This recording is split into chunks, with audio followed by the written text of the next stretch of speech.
Welcome to Beyond the Walls podcast. I'm your host, Kylie, and I am so excited to be able to have this conversation with you to help teach you tools, ideas, support on how to go beyond your walls too. Are you tired of feeling stuck and trapped and like a victim in your own life? Maybe you need to find a new way to look at it. Look at your situation from a different angle. Maybe we need to learn and take a look to see how we can re-choose or recreate a life that is going to bring you joy and purpose and feel free and exciting. So let's get started on today's message. Welcome back. I am really looking forward to this conversation that we're going to have today. You know, one of the things that I love so much about having guests on this podcast is being able to hear other people's journeys, the ways that they've overcome the walls in their life. And I think it just helps to create this space where we can remember that we're not alone, that it isn't the end, that we can somehow take our pain and use it for purpose, even if it means just bringing comfort to other people, and how to just overcome, to remind each other of the hope and the victory, and how to honor the struggle that we've been through to get beyond those walls. And so today I have the honor and the privilege to introduce to you Kerri Steele. She is the founder and executive director of Little Hearts of Hope. And I'm just going to hand it over to you, Kerri. I want to hear your story, what brought you up to this point. And then I would love to get into hearing and understanding what Little Hearts of Hope is. So welcome to the episode. Thank you so much for having me. I'm really excited to be here, and thanks for the opportunity to let me share. I guess I'll start back in February of 2010. I had a 2-year-old, a 4-year-old, and a 6-year-old. And my husband was 33. I was 31, and he was diagnosed with terminal cancer. He was a super healthy guy. He ran 14 miles a day, led a prayer team all before he started his workday, rode his bike to work. He had no symptoms except for a lump in his neck. It came as quite a surprise. So the doctors at that point, it was a very rare cancer that they discovered, and they gave him 6 months to live. By the grace of God, he lived for almost 3 years with terminal cancer. He went home to be with the Lord on Christmas Eve of 2012. And so during that time, we were fortunate enough to be able to put our kids into therapy. We did play therapy because they were very young. And it was very helpful for them to learn how to understand what was going on, learn some healthy coping skills to process what was going on. What it didn't do was help me know how to help my kids when we were doing bath time or prayer time at night or breakfast in the morning before we were trying to rush out the door to school and they had some question. There was a lack of resources for me to know how to help my kids. So fast forward to a year after the passing of Will, and I didn't know what to do. I had been a stay-at-home mom, and so I really felt like I needed to spend some time with the Lord to get some direction. So I sent my kids to my parents' house for a week. And I spent a week praying and fasting, asking God to give me direction on how to provide for my family and how to be the not just the provider, but the leader of my family. And it was during that time that this was one of the things that the Lord brought to my mind and my heart. And never having worked in the nonprofit sector or opened my own business, I really thought that the Lord was giving me this vision to give to another nonprofit that already worked in the cancer field. And so that's what I did. We would love for you to run that program. And I was like, oh, that's unexpected. I actually was just like giving it to you. I had no expectation. Thank you very much, but I think I'm going to pass. I need a real job with medical benefits and all of this stuff. I need some financial security. And I think I need a desk job. Thank you. Yeah. So Yeah. the founder of that particular organization said, I'm going to ask you to spend 2 weeks praying about that before you give me an answer. And I really Wow. wrestled with the Lord, believing He gave me this vision for this program and seeing that it was definitely something that somebody else saw value in. I decided to go ahead and give it a try because Okay. I wanted to follow the Lord's direction. And I also felt like it's just a job. If this doesn't work out, then I'll find another job. And Yeah. so started working with them. After a couple months, they said, listen, we really think that this needs to be its own nonprofit. This is going to be much bigger than I think you are anticipating. And I don't think that we can be the umbrella with which you were under. I think you need to step out on your own. We'll help you. And at that point, I was like, okay, that's a hard no. That's absolutely not going to happen. I'm not an entrepreneur. I don't know what I'm doing. And I hate Yeah. asking people for money. So I don't think I'm built for nonprofit. Talk um, about some walls, right? oh my Like, goodness. And he goes, well, I'm going to tell you the same thing I told you 3 months ago. You should go pray about that. And I did, and I spent another 2 weeks wrestling with the Lord, and it boiled down to the worst thing that I could have imagined happening had already happened, and the Lord had been really mm, faithful to see me through it and provide for all of our needs above and beyond what I could have imagined or needed or asked for. Even though it didn't turn out the way that I wanted it to, I could see God's hand on our life quite clearly. And yeah. so I came to the same point. Okay, Lord, I'll step off this cliff. I will start a nonprofit. Kids to take care Yeah. of, to feed, to house, to clothe.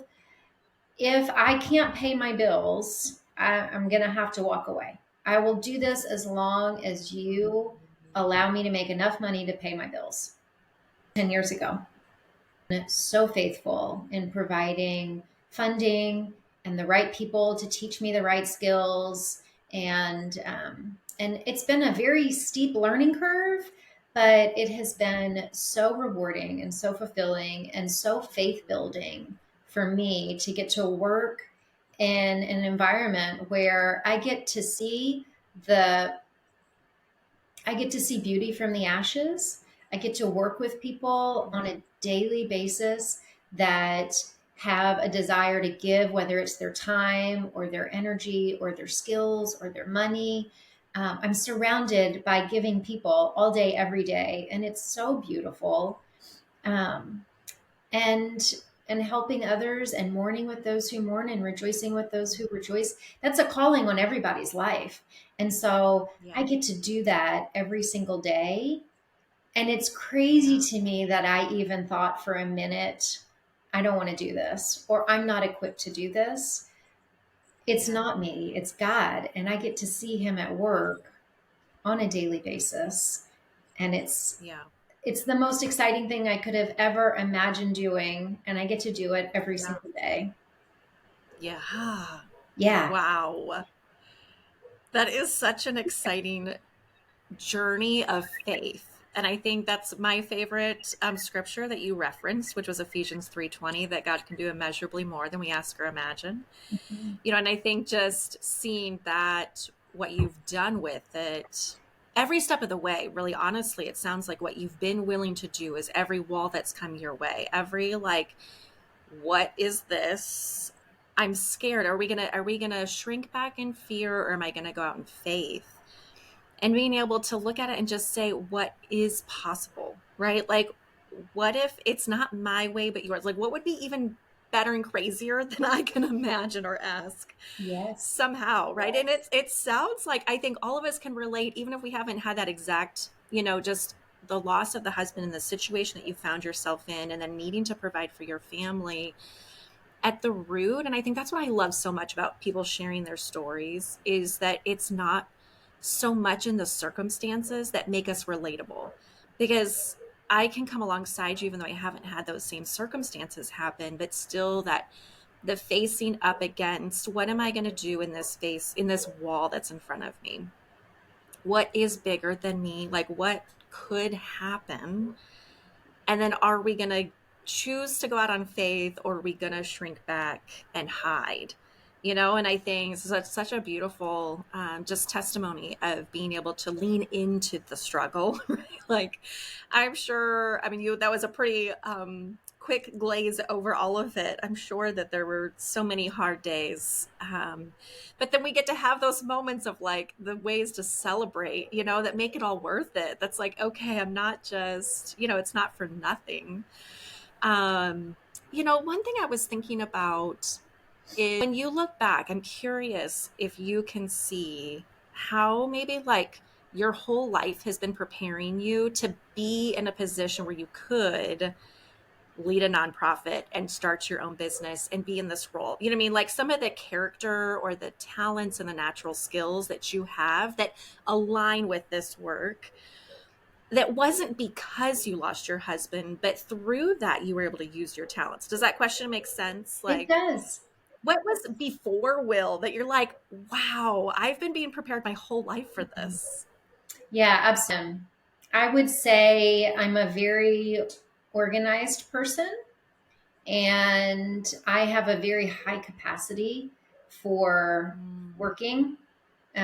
I can work 12 to 16 hours a day and multitask, in between running errands, in between meetings and that kind of stuff.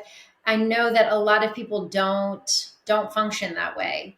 And so I yeah, do know that the capacity and the organizational skills that God created in me, not yeah, just were helpful or what I needed to do this work, but also to be a single mom, being able to yeah, juggle three different kids' schedules, plus all of the housework, plus opening a new business. There's a lot to juggle. And I got made fun of a lot as a kid. I wasn't really like most of my family. And just remember people making fun of me for being so organized and calling me OCD, even though I don't think I have that. I think I function really yeah, well and I know how to organize things really well. And so it's a skill set that I have had and that I truly believe God knew I was going to need for the life that He was calling me to, and it has yeah, suited me well. yeah, yeah. That's amazing. Yeah, because I think it's in those moments that we can feel secure, that then you're not stuck like, oh, I'm now been forced into this position, as opposed to how have I been prepared? Not that you ever asked for it, or they're not punishments, they're not outcomes, or you know what I mean? Like, it's not being done to us, but how can I use what I've been given to now handle whatever circumstance I'm in now? And I'm glad that you kind of alluded to it a little bit in there, because I think sometimes what can happen when we share our stories is to then start like comparing and competing and shaming ourselves. So like to the woman wasn't her skill set to be organized and multitasking and like the go-getter that you are, right? Their story would look so completely different than yours. And I think there's not shame in that. It's not a competition, but it's, did you answer the call of what you were prepared to do? What are you being called to do? Were you faithful to go do that? So I'm glad that you kind of even alluded to that. Yeah, well, I would love to just add on to that just a little bit. And that number one, I don't have all the skills.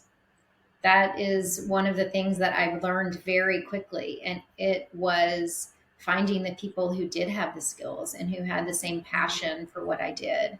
It was getting counsel yeah, from other leaders in the nonprofit world and in the cancer community to help me learn what I didn't know that I didn't know, yeah, and to really rely heavily on the skills that other people have that I don't have.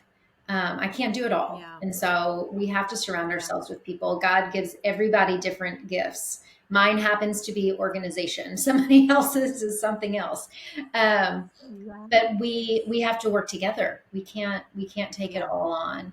And then yeah. secondly, what I would love to add is just having a willingness to learn, I think, Hmm. is really the foundation of how we can go anywhere in life. Loving to learn, knowing how to learn, and the willingness to put in the work is kind of, Yeah. it's just part of it. I love that. Yeah. Thank you for adding those. Yeah. It makes me think too, even in this situation, I would imagine, even just giving room and probably the need that much more for the support as a mom. You have 3 kids, like we know, like all of our kids are so different. So even how you're going to process the passing of Will and how each of your 3 children are going to handle it so differently and how each of them have their skills, like, right, each of them, I bet you can see, like, they have a strength and a weakness Absolutely. that need tending to, right? And so I guess maybe if you want to speak a little bit to your guys' personal situation, and then, or if you have other stories of clients and people that you've worked with or supported to kind of speak to that a little bit more. Yeah. So obviously, all 3 of my children are very, very different. They have different gifts, they have different weaknesses, they have different ways of learning. They developmentally were very different stages of development when Will was diagnosed, during his illness, and then when he passed. And so, one of the things that it was really quite difficult was that one kid would be having a developmental milestone where their brain was developing just a little bit more because of their age, and they were reprocessing their grief, which is very normal and healthy for kids to process their grief at every developmental milestone. So it was almost like every time one kid would come out of that grief cycle, another kid was going into Mm. it. And there was this constant flow of grief cycles between each of the kids and myself. And they all handled it differently and they all had different needs. And then of course I had my own as well, and trying to be there for them and juggle that. We had help with therapists to come in as well, and then also starting a business in the midst of it and trying Yeah. to juggle all of that at the same time. It's overwhelming if you have just one of those things to deal with. Yeah. Um, Yeah. but again, it speaks to how faithful God is to give you what you need for what He's called you to. Yeah. I would say all of the time, God did not bring me to this place to leave me to see how well I can do on my own. That's not His heart. Mm. And Yeah. so being able to rely on the Lord and to be able to have friends and family surround me that were the hands and feet of Jesus to me, really, because I couldn't do it all. Yeah. What do you feel like, thinking about that? What were some of the things that you kind of were prepared to handle? There's some like obvious, like, oh, this is going to be hard. Um, I'm like, my eyes are wide open and I'm expecting it coming at me.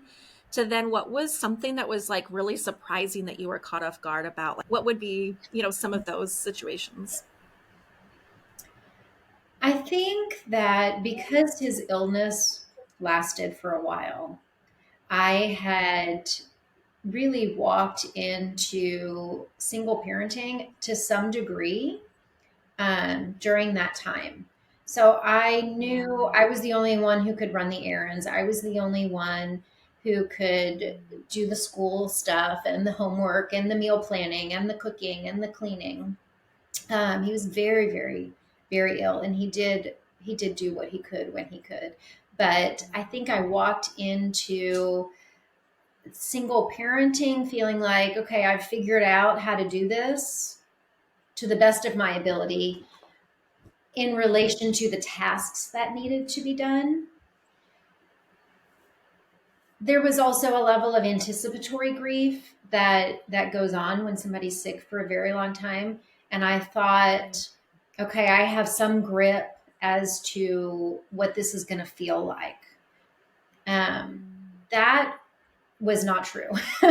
The grief that comes Yeah. after death was much greater than the anticipatory grief that I had been Mm. dealing with 9 months before his actual passing. when I knew that there was not going to be a physical healing here on earth.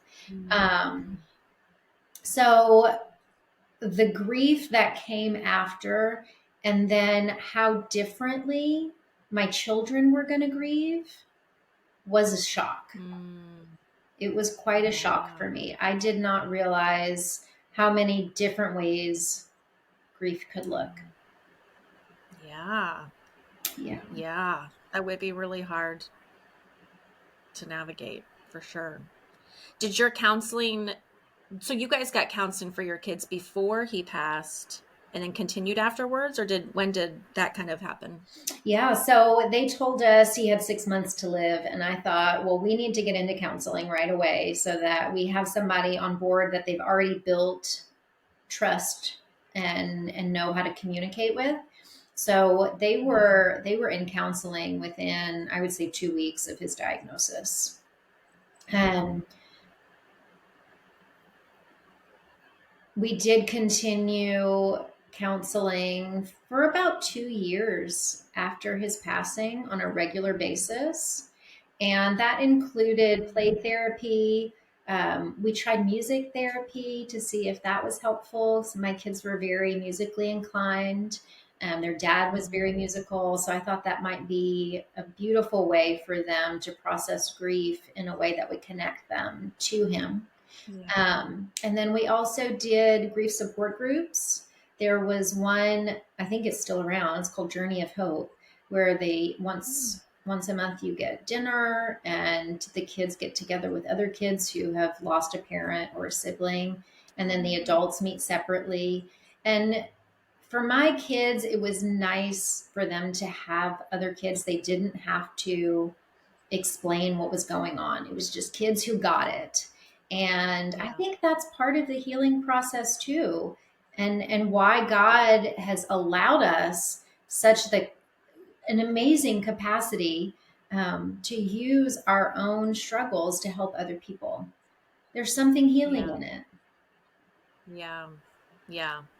Well, and I think I'm glad you kind of spoke to this as well, that almost like, you were talking about how there's the milestones that your kids were making, like developmental milestones. And then all of a sudden, right, like if we're onions, right, like there's the layers upon layers. And you're like, oh, I thought we dealt with all of this. And now this is, we're surprised again. Mm. Um, and so I wonder, even for you, then, even then on this journey where now you're working in it all the time, like you're surrounded by it, you keep sharing your story over and over again. Like, what would be some of the, like, either surprising moments or just a few that kind of come to mind, some of those milestones for you then going through all of those stages? Because it's now been, 10 plus years. What have been kind of some of those hiccups along the way, or the moments of needing to grieve again? Yeah, I think one of the things that surprised me the most was because of the ages of my children, there was a lack of understanding the permanence of death. And so we would have Mm. conversations where they would say, is dad coming back? Or I think I saw dad at Target, or something like that. And we had to keep Yeah. revisiting, this is what death looks like. And in light of, he is alive in heaven, he's with his creator. Yeah. It was very confusing for kids and very hard to talk to them about, because if he's alive, then Yeah. why isn't he here? Because he could be Yeah. here if he's alive. So what is death if he's died but he's alive somewhere else? They couldn't understand that. And that was a really Yeah. hard thing to navigate with the Yeah. kids.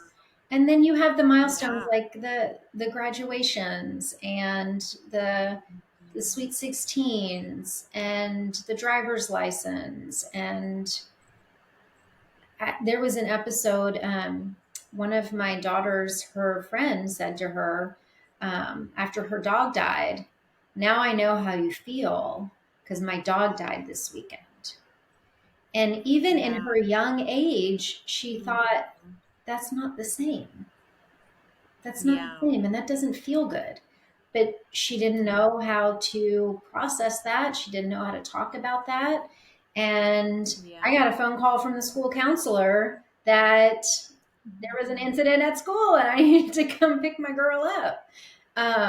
So those kinds of things were like, oh my goodness, we really need help in educating the people around us, with teachers, with grandparents. Like, they're afraid to say something. They don't want to say something that you don't want Yeah. them to share. They don't want to bring stuff up and then have to deal with the emotional outburst. Um, Yeah. People also have a hard time um, contemplating their own mortality, and so they tend to avoid it. Well, when you have kids who are contemplating it and don't understand it, they have a lot of questions and they want to talk about it a lot. And that's really hard to deal with sometimes. Yeah. What has been something that's helped you most then? Because I imagine then you're trying to be strong for them in the moment, but then in the quiet spaces, then you have to then wrestle that same thing with yourself to really be healing you. What do you feel like has been helpful for you or has been the most challenging part of that? I think I started off feeling like I needed to be really strong in front of my kids. I needed to have everything together. And a couple of years in, one of my kids asked me, "Do you miss dad? I've never seen Mm. you cry about dad." And I cry almost every night. And I Wow. was like, "So do I. I just do it in my room after y'all have gone to sleep."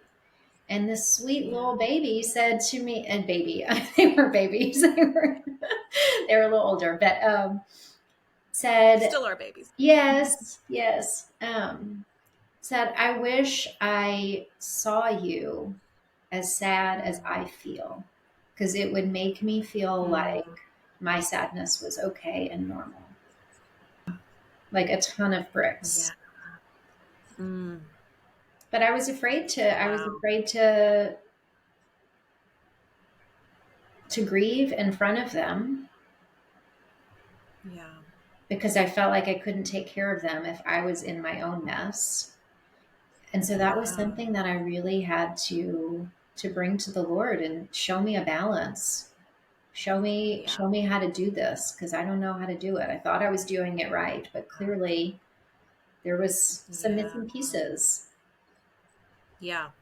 Well, and then I imagine then you had to face just then the uncomfortability and the fear of what it would be like. Then are you sharing too much? Like, how do you, yeah, it's just that constant balance, I'm sure, of like what worked and what didn't work. And I'm sure I would imagine what worked one time doesn't always, it's not a magic cure, right? Like, it's not just because it worked last year, we're different people now. Like we've matured in different ways. We have new weaknesses and new strengths. So I imagine it just constantly feels like there is no arrival. I would imagine. Would that be accurate? Yeah, well, not just what worked this year doesn't work next year. What works with one kid doesn't work with another kid. Mm. And so it was really tuning Wow. into what each kid needed, how they Yeah. how they processed, what their love languages were, how they needed me to show up for them in the Yeah. midst of my own grief. It's Yeah. challenging. Yeah. Yeah. How old are your kids now? For those of us that can't do the Uh, mental math. yeah, so my youngest is 17 and he's a senior in high school. And my middle daughter is 19, and my oldest daughter will be 21 on Christmas Day. So just a couple months, Wow. she'll be 21. Yeah. Wow. It's making me think, if you're comfortable to share, what's something that you guys have done to sort of like honor the milestones of Will, where you're talking about all these things that now, like, it's almost like every time there is this exciting thing that we're celebrating, there's also this sadness in the background, like what's something that you guys as a family have done or handled it, or the way you talk about it, or is there something special you do to kind of honor that moment or give the space for the joy and the grief? Yeah, the holidays can be very bittersweet for us because he had gone into a coma right before Thanksgiving, and we knew that that was sort of the beginning of the end.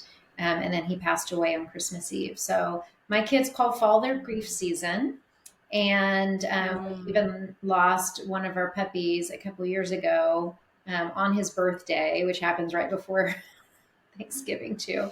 Um, wow. so there's a lot of loss between October 25th and December 25th for my kiddos Yeah. and for myself. Um, we tried lots of different ways to handle it. And some things worked and some things didn't. The first Yeah. couple of years, we tried on his birthday to go to his favorite restaurant.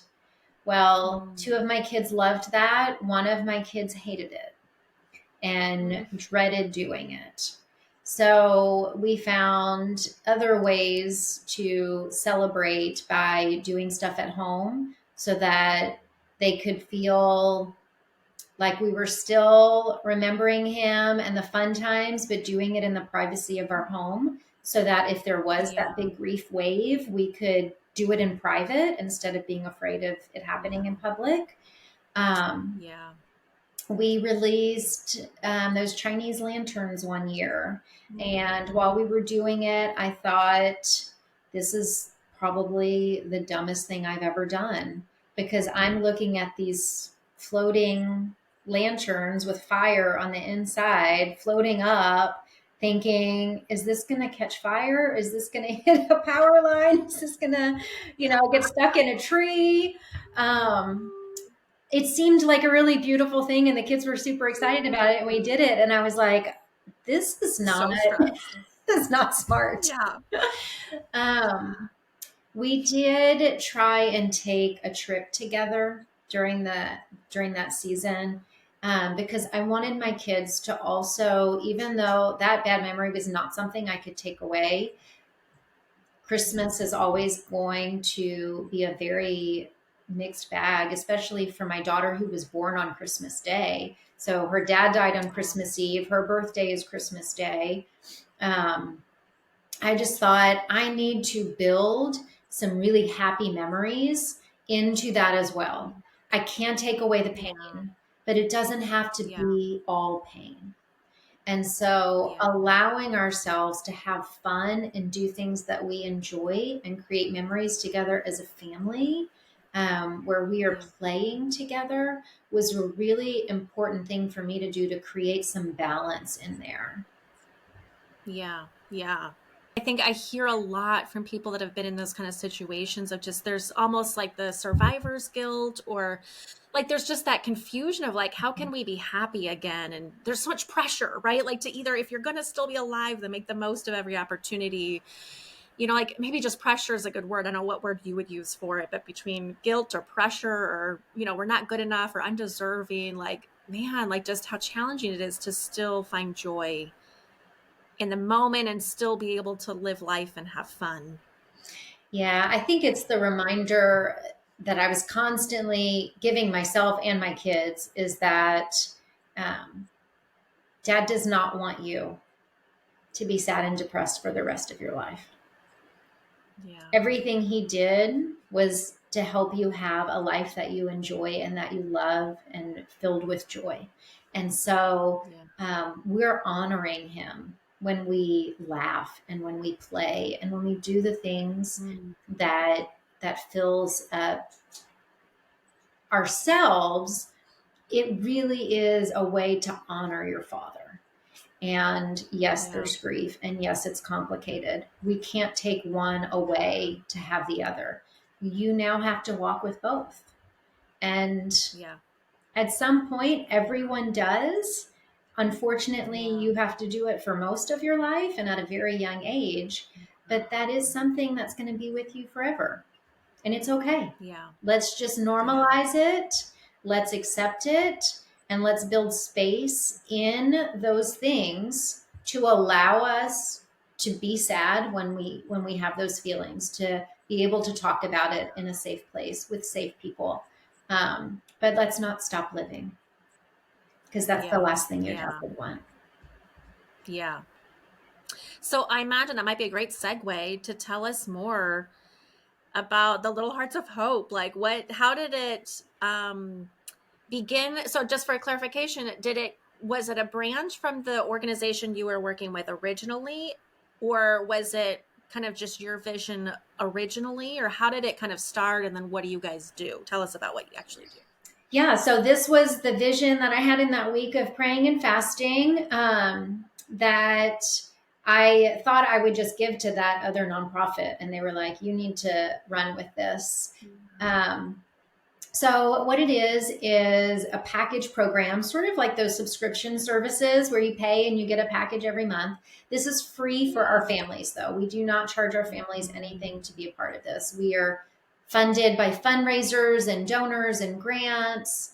And so each package focuses on a different emotion that is common for kids who are watching a medical crisis in their home. We deal with things like false guilt, abandonment, loneliness, anger, jealousy. Those are some of the feelings that people are surprised that a kid is experiencing. In particularly, kids are really good at holding it in. You don't know that they're having a problem while they're having the problem until there is space built in for them to ask questions or talk about it.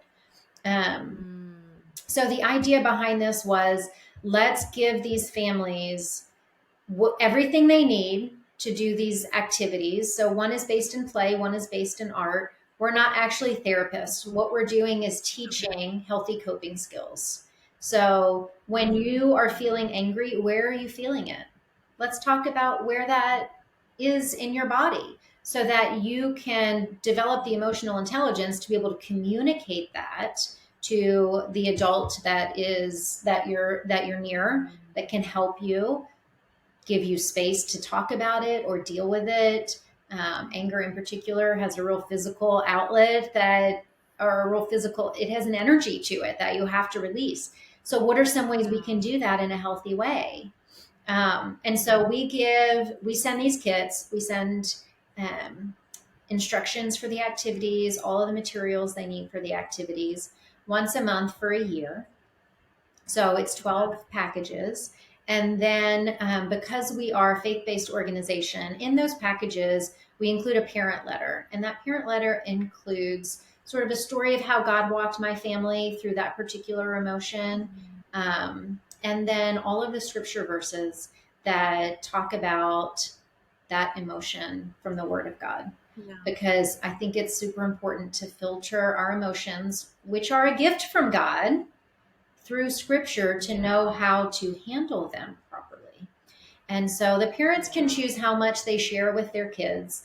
But at the end of the program, we send them a Bible with all of the verses highlighted and just tell them, dig in the Word of God. If you have a question, if you're confused, if you're sad, if you're angry, like the Word of God has everything you need to know that He loves you. He is with you. You're not alone. This is a normal thing that lots of people have felt for all of time. And then we have a prayer team that meets once a month, and we pray those scriptures over the families. Some of them send us prayer requests throughout the month. And that's the program in a gist. We've just added creative writing to our program to be able to include some of the older kids and even the caregivers and cancer patients themselves to write their own stories out and to share nuggets of hope and encouragement to other people who are fighting or watching a loved one fight. And we're going to create a newsletter. We're going to be able to just share stories of hope and encouragement with one another through the creative writing. And then our last branch is our Christmas. We call it Hugs for the Holidays. We send gifts to the kids for Christmas. We're hoping to be able to expand that to include some financial help for families to buy their own gifts and take just some of the financial pressure off with having a meal and being able to order in food if they just don't have the energy to bake it or make it, or the immune system is too low and they can't go be with family during the holidays. So we're trying to grow that part of our program because Yeah. we spent a lot of holidays in the hospital eating takeout Mm, because that's where we were yeah. at. Yeah. So this can be for families even like before they've lost somebody. Is it just at the point of diagnosis that I guess like who would Correct. be your ideal family and age group? Yeah. So for the packages, our Hope packages, those are focused on 4 to 14. So elementary and middle school kids. Yeah. Um, we would love to be able to reach families early on in the diagnosis process, just so that parents have some idea of the things that their family's going to encounter, experience. They can have those conversations before they're in the throes of it and don't know how to handle it. So, this program is Yeah. for families while they are fighting cancer, and for families who have survived cancer but are on the other side of treatment. Sometimes when you get out of that survival mode, that's when all those emotions really come out. And so we work with Yeah. families who are in remission but have recently gone through a treatment plan for cancer as well. um, we Yeah. don't, while some of our stuff does help with anticipatory grief, we're not a grief support group. And so we have groups that we send our families to if the loved one has passed away. Are most of your clients, or the people that receive your packages, are they usually local, or how did they find you? Who have you kind of worked with, where that they can even know that you're there? Yeah. So because my husband's cancer was a pediatric cancer, which is, it was rare and pediatric, and he was a grown man, none of it made any sense. But Wow. I reached out when I first was going to launch the program to the other families that I was connected with through Yeah. that cancer journey and said, would you guys be my beta testers? Basically, will you tell me if this is helpful and give me some Yeah. feedback? And from that point on, they just shared it with other people that they met who were fighting cancer, with their oncologists and their infusion clinics.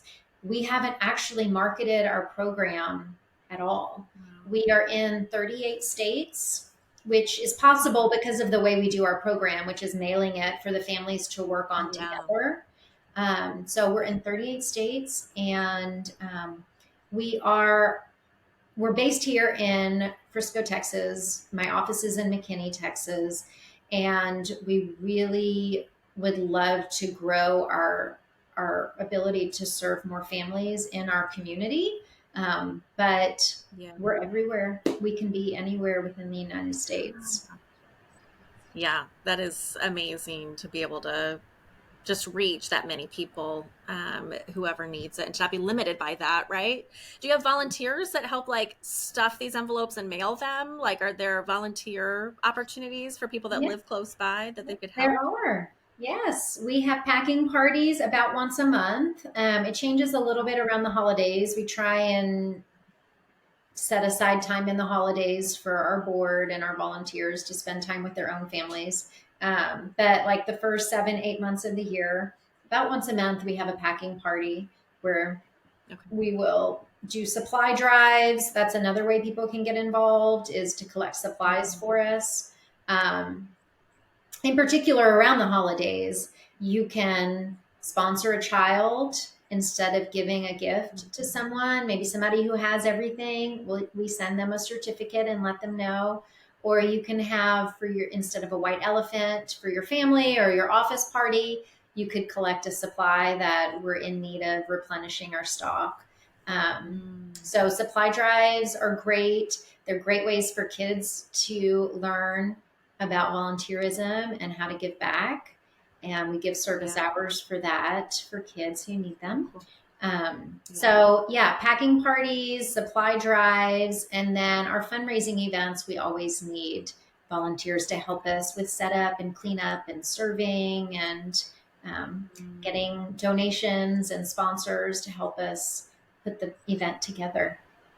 Yeah. So it sounds like there's stuff that people could do, whether they live close by or not. There's lots of ways to help out. How much would it cost to sponsor a child? And I guess that's a year, it's a whole year's worth. Like for someone, I'm thinking of like, especially my parents and my in-laws, right? Where they have everything they don't really need. And we think about like giving people events and opportunities and like an experience as opposed to just more gifts of stuff that we just don't really need. I think that's such a great idea to even gift it. Like if I sponsored my parents, like I did this for you in your name, you supported, and you're supporting this other family going through the situation. So great gift ideas, you guys. It's almost that time of year to start thinking about it. It is. How Yeah, much does it's it 40, cost? it's $40 a month. So because we send 13 packages, that is Okay. $520 a year if you want to sponsor a whole year for a child, Yeah. or just $40 a month for one package for one kid, Yeah.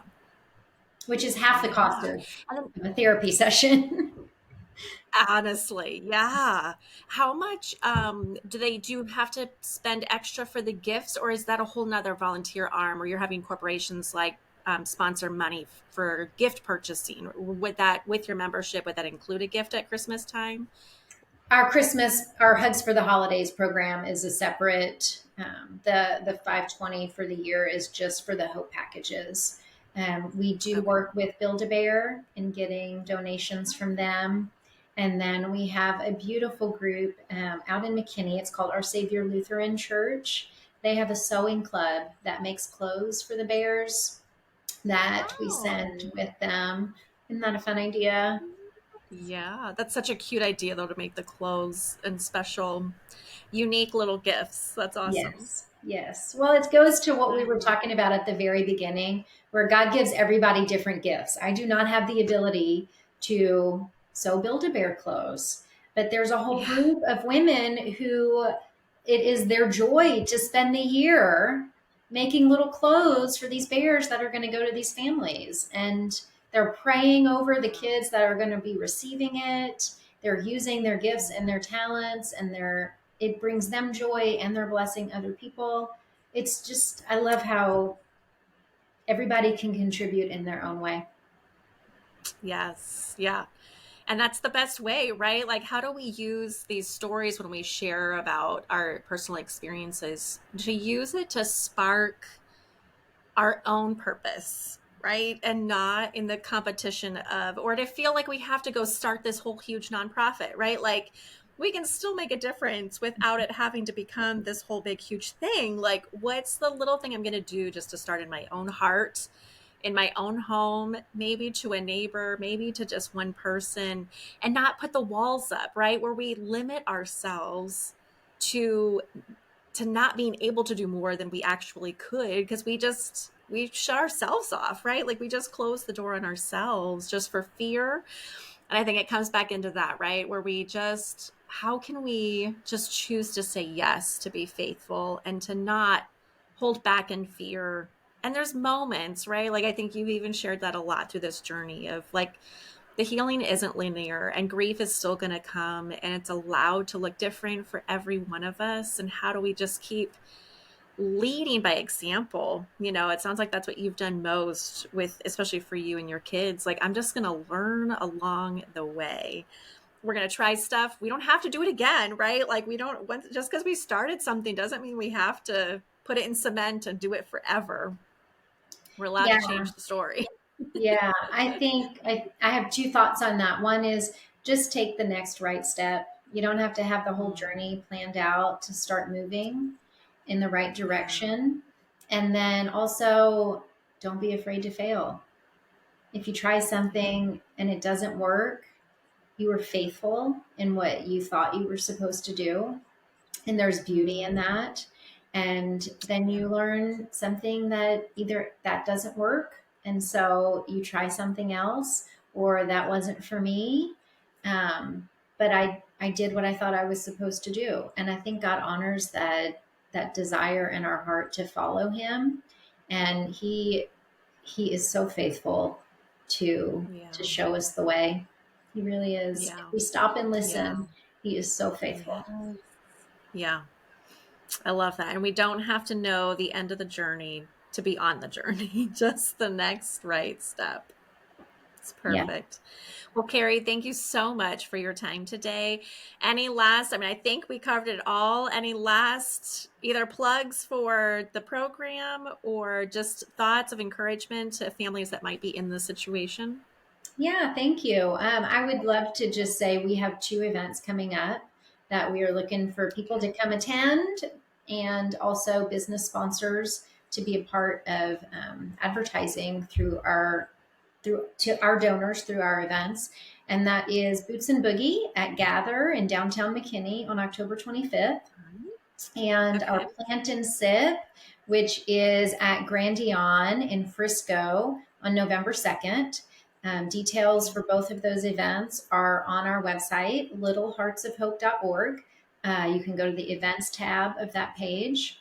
If you are a family that is hearing about this and either you or someone you know could benefit from our program, there is a big old button right on our homepage that says get help. And it's a real short intake form. Fill that out. I'll give you a call. We'll talk about your needs, and I'll connect you with other resources and get your kiddos started in our program, hopefully the same month. Yeah, that's awesome.